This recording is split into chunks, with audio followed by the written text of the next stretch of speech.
Historically, higher education was the domain of the elite. In America, this manifested in part as the Ivy League universities, Harvard, Yale, Princeton. Education was, in effect, a trusted web of privilege that dominated the body politic, and over the decades came to symbolize power and privilege in the United States. Under the social stresses of rapid economic growth, technology, and prosperity, institutional access to education continued to expand accordingly. Education was widely recognized to be the essential element to sustain the emerging economic and social structures and evolved into a more codified web of trust, an academic ecosystem developed and defined by credits, courses, programs, faculty workload, etc. Education has always been more ecosystem than monoculture, and over the decades, other frameworks of learning were developed: apprenticeship, industrial competency-based education, a range of private systems. However, even as alternatives grew and created their own communities of institutions, within academia, the dominant standard academic institution was still a traditional Carnegie credit system. In recent years, there have been a multitude of forces at play that have created the conditions to move alternatives into the mainstream. For example, the public questioning of whether traditional academia had created a monopoly of learning, resulting in a stale, unresponsive system that was increasing its costs but not the corresponding value added. Number two, the growing student debt in the country, which reached $1.6 trillion in 2019.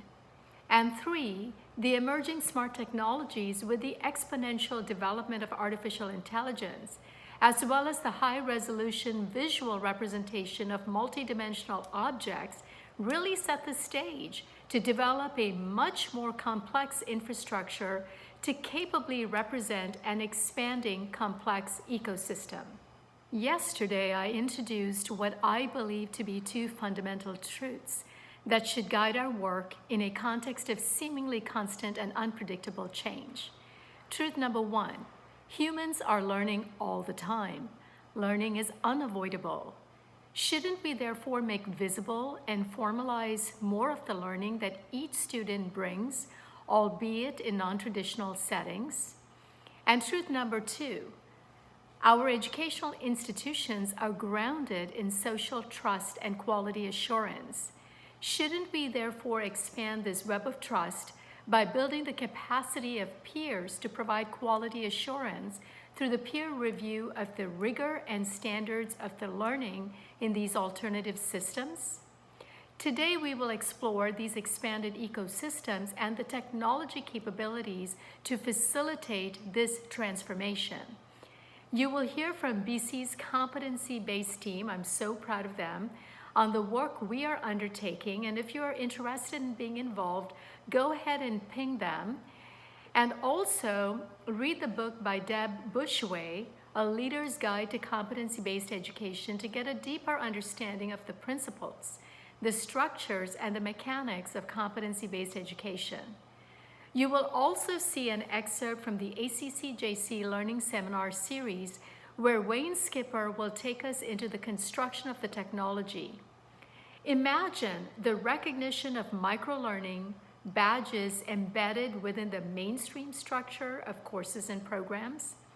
Wayne brings his insights as the technologist behind the popular badging platform of Badger, as well as the Program Pathways Mapper. The Program Pathways Mapper was initially created in response to Bailey, Jagger, and Jenkins' 2015 book, Redesigning America's Community Colleges, where the authors describe the importance of clarifying the path by developing the necessary course sequence within a program map.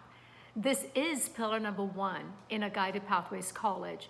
This is how a college moves from a cafeteria-style college to a guided pathways college. BC really took the lead working with the State Chancellor's office. Now, with badges, the simple fact of having badges embedded within the program maps, we have in essence merged the traditional learning structures and the alternative learning structures that previously only coexisted on the periphery. By using tools like Badger and Program Pathways Mapper, the web of learning adapts and expands in a variety of different ways while maintaining the trust of the public. Again, BC is taking the lead in this work. I'm so proud. We are truly at a tipping point in this work, which will surely be a marker in the history of higher education.